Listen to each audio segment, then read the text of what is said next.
By the late autumn of 1944, the island of Iwo Jima had ceased to be a mere geological formation of volcanic rock and black sand and had been transformed into a hollowed-out monument to the concept of infinite delay, a subterranean city of death designed by a man who had stared into the industrial heart of the United States and realized that the only way to fight a machine was to become a ghost.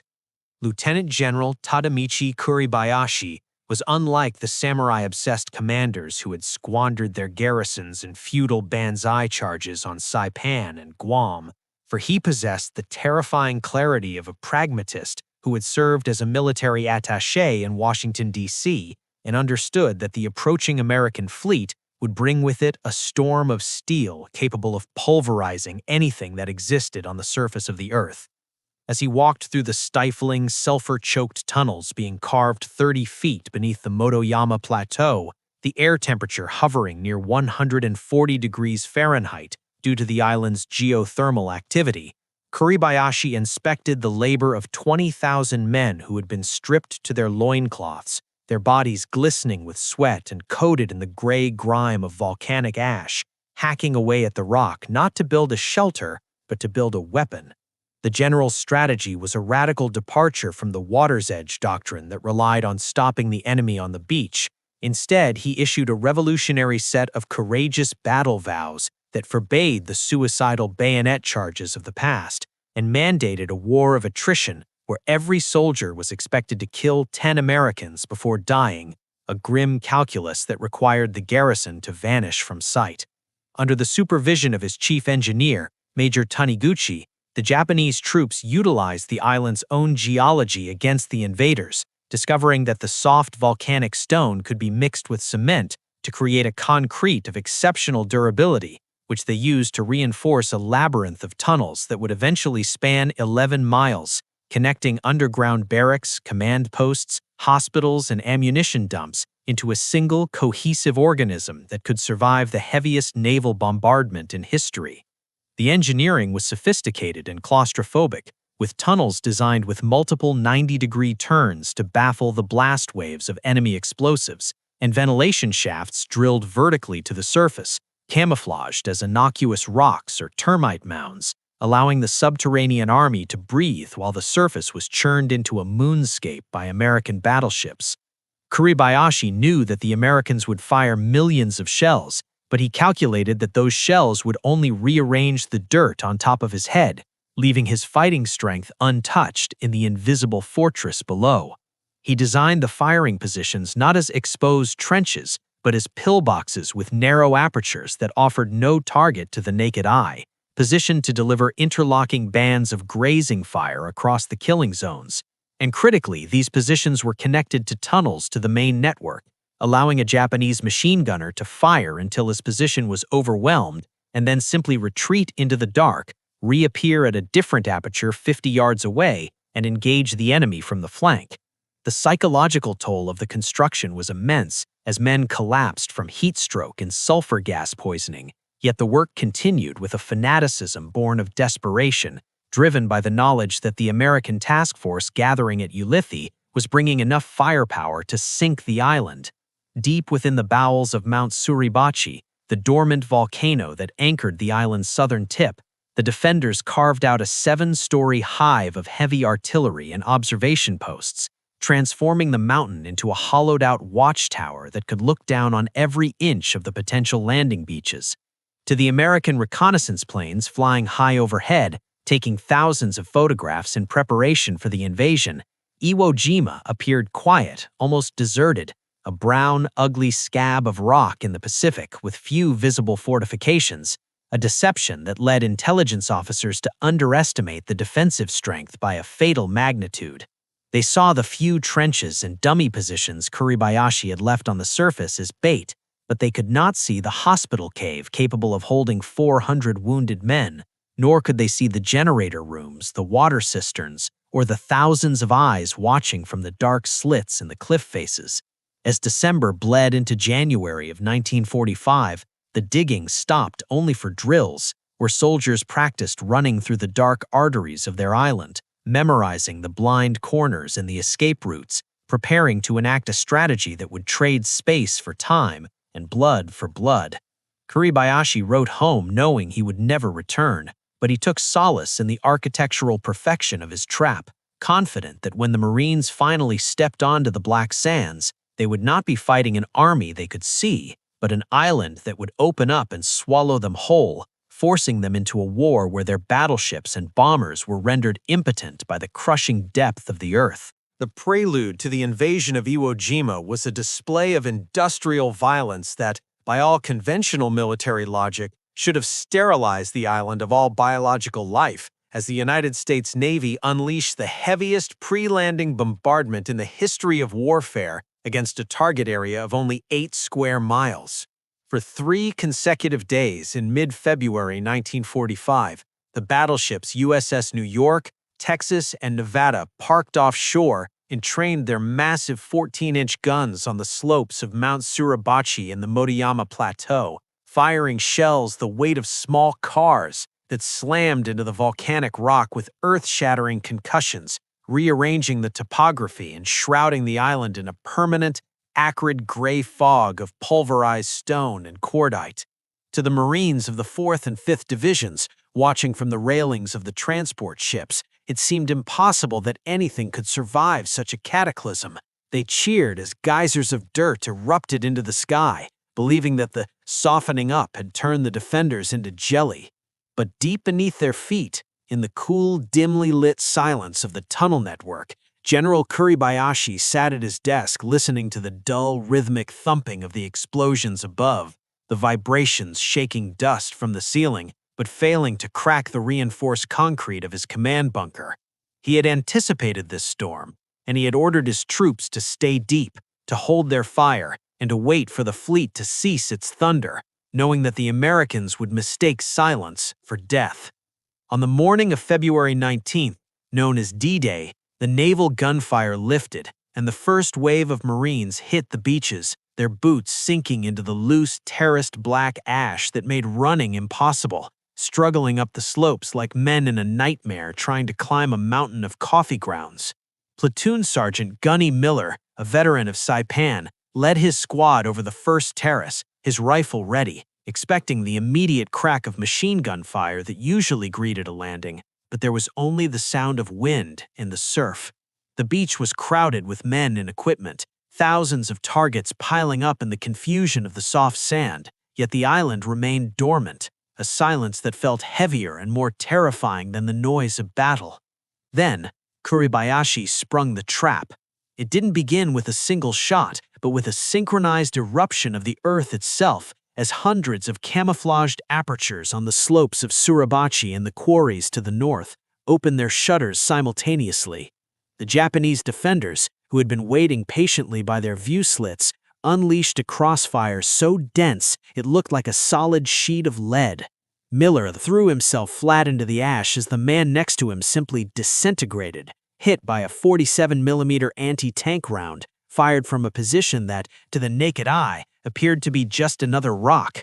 The horror of the situation became instantly clear. The enemy was not on the island. They were in it. Miller watched as a Marine flamethrower team attempted to attack a pillbox on the right flank. They poured fire into the slit, blackening the concrete, but as soon as they moved on, the same gun opened fire again, cutting them down from behind. The Japanese gunners had simply retreated into the tunnel when the flame came, waited for it to burn out, and then reoccupied the position, using the honeycombs to move faster underground than the Marines could move on the surface. The support weapons arrived, Sherman tanks and 37mm guns, and began blasting the visible fortifications, their high-explosive shells smashing the concrete bunkers, but the effect was maddeningly temporary. A tank would blow a hole in a cave entrance, collapsing the rock, but the Japanese would simply clear the debris from the inside, or shift to a secondary firing port 50 feet away. The massive naval guns offshore, capable of sinking battleships, found themselves impotent against the geology. A 16-inch shell could blast a crater 40 feet deep, but it could not turn a corner in a tunnel, and the shockwaves were absorbed by the porous volcanic rock that acted like a natural shock absorber. Miller and his men were fighting a phantom enemy, who popped up from spider holes to drop a grenade and then vanished back into the earth before a rifle could be raised. The maps issued to the officers were useless, mere two-dimensional drawings of a three-dimensional battlefield, where the verticality of the caves mattered more than the horizontal terrain. As night fell on the first day, with thousands of Marine casualties littering the black sand, the grim realization settled over the command posts. The technology of high explosives, designed to shatter steel and flesh, was failing against the primitive durability of the cave. They were throwing steel against a mountain, and the mountain was shooting back. The Americans realized that they could not shell the Japanese out, nor could they starve them out. They would have to go in and dig them out, one cave at a time, in a form of warfare that had devolved from the Industrial Age back to the Stone Age, requiring a brutality that standard infantry tactics could not provide. The stalemate on Iwo Jima forced the American military to confront a horrifying geometric truth. In a war of tunnels and right angles, a bullet that travels in a straight line is structurally obsolete. The Japanese had defeated the trajectory of the rifle and the cannon by simply turning a corner in the dark, necessitating a weapon that could ignore the laws of ballistics and behave like a living thing, a weapon that could flow around obstacles, expand to fill a volume, and hunt the enemy into the deepest recesses of the earth. The solution arrived in the form of a gelatinous brownish sludge known as napalm, a chemical concoction of gasoline thickened with aluminum naphthenate and aluminum palmitate, developed by chemists at Harvard, who had inadvertently created the most terrifying substance in the history of infantry warfare. Unlike raw gasoline, which burned up quickly and ran off surfaces, napalm was sticky, tenacious, and burned with a slow, agonizing intensity at temperatures exceeding 2,000 degrees Fahrenheit. It was not merely fire, it was liquid fire, capable of adhering to skin, uniforms, and rock walls, splashing like water but burning like a furnace. However, the delivery system for this chemical nightmare, the man-portable M2 flamethrower, was fatally flawed for the scale of the Iwo Jima tunnel network. The M2 operator had to stand exposed within 20 yards of a cave mouth to fire, carrying a heavy tank that made him a prime target for Japanese snipers, and his fuel supply lasted only 7 seconds, barely enough to clear a single spider hole. To flush out an 11-mile city of tunnels, the Marines needed a dragon, not a man with a lighter. Enter the Chemical Warfare Service and the ingenuity of the forward repair depots, where engineers began to modify the workhorse of the American armored divisions, the M4A3 Sherman tank, into a mechanical monster known to the troops as the Zippo or the Ronson. The conversion involved a radical surgery of the tank's offensive capabilities.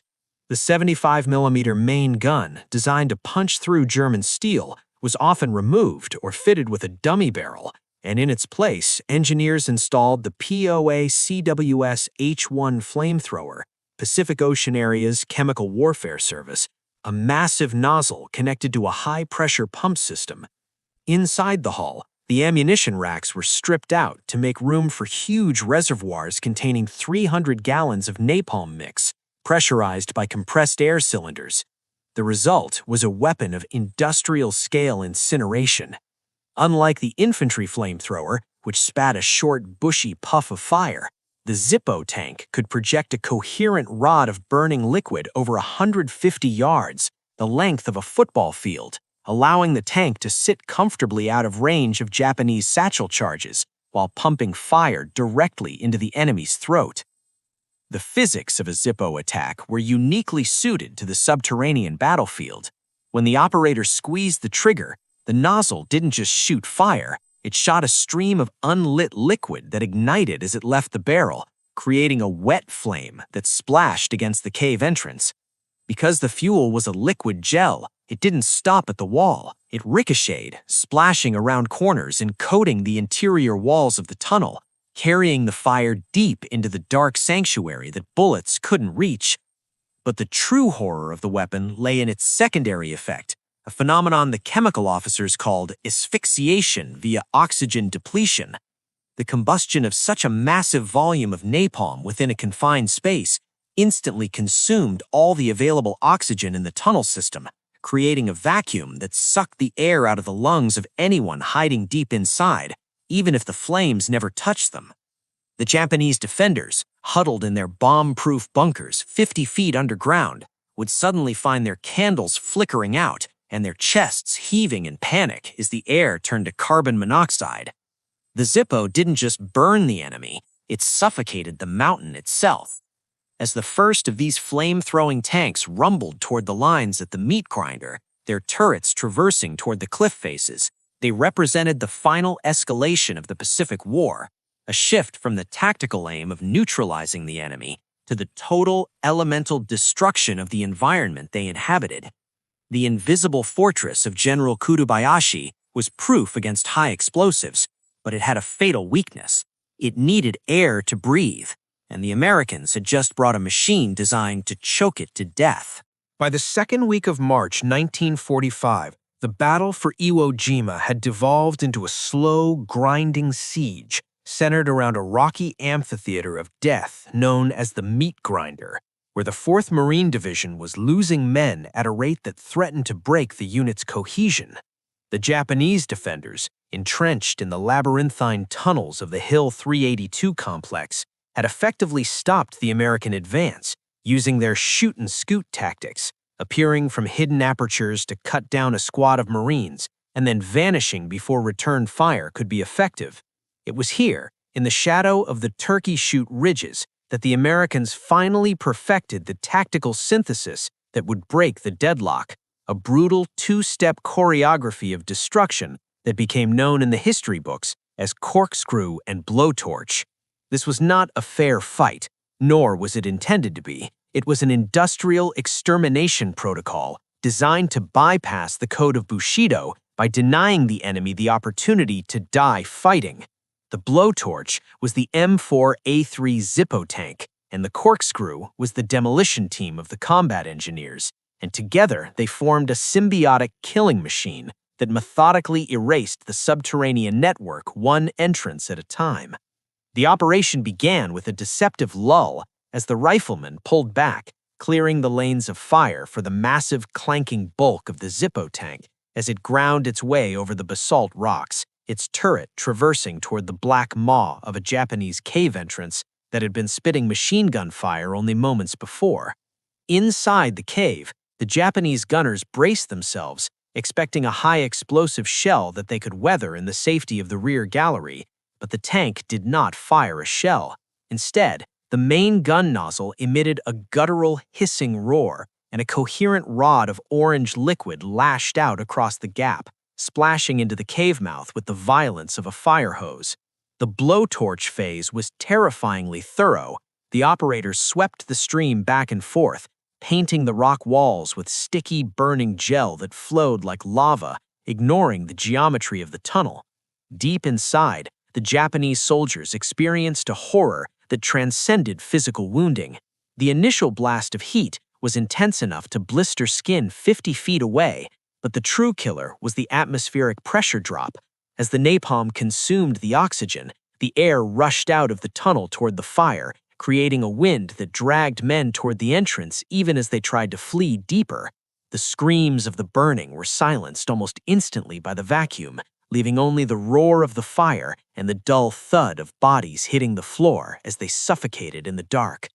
But the fire was only the anesthesia. The surgery was yet to come. While the cave mouth was still smoking, the heat radiating in shimmering waves, the Corkscrew team made their move. A squad of combat engineers, weighed down with satchel charges containing 20 pounds of high-explosive C2 or TNT, sprinted from the cover of the tank toward the blackened entrance.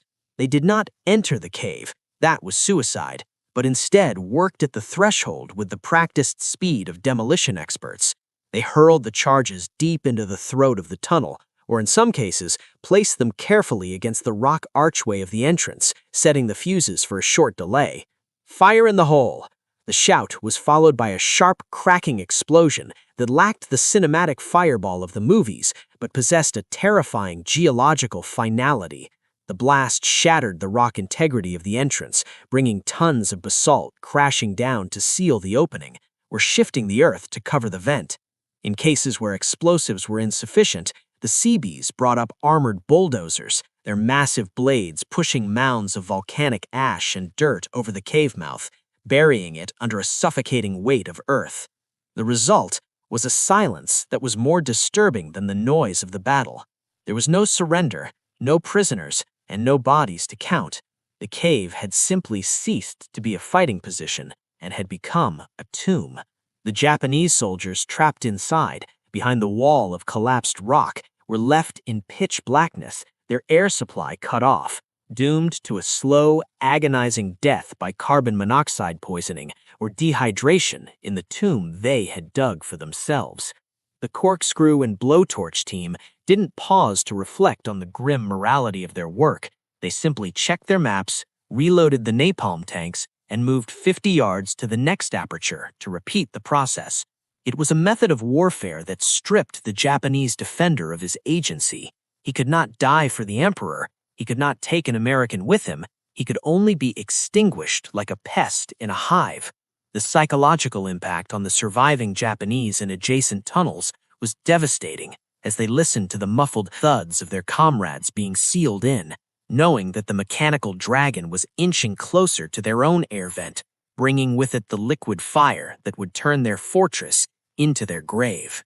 By June 1945, the tactic that had been improvised in the desperation of Iwo Jima had been refined into a standard operating procedure on the blood-soaked ridges of Okinawa, transforming the final battle of the Pacific War into a methodical exercise in subterranean extermination. The Corkscrew and Blowtorch was no longer a frantic reaction to an ambush. It was a cold, administrative process carried out by the 10th Army with the efficiency of a pest control operation. The landscape of southern Okinawa, particularly the escarpments of the Shuri Line, was pockmarked with thousands of black scars where flamethrowers had scorched the earth, and thousands of fresh mounds of dirt where bulldozers had redrawn the map to hide the entrances to the Japanese underworld.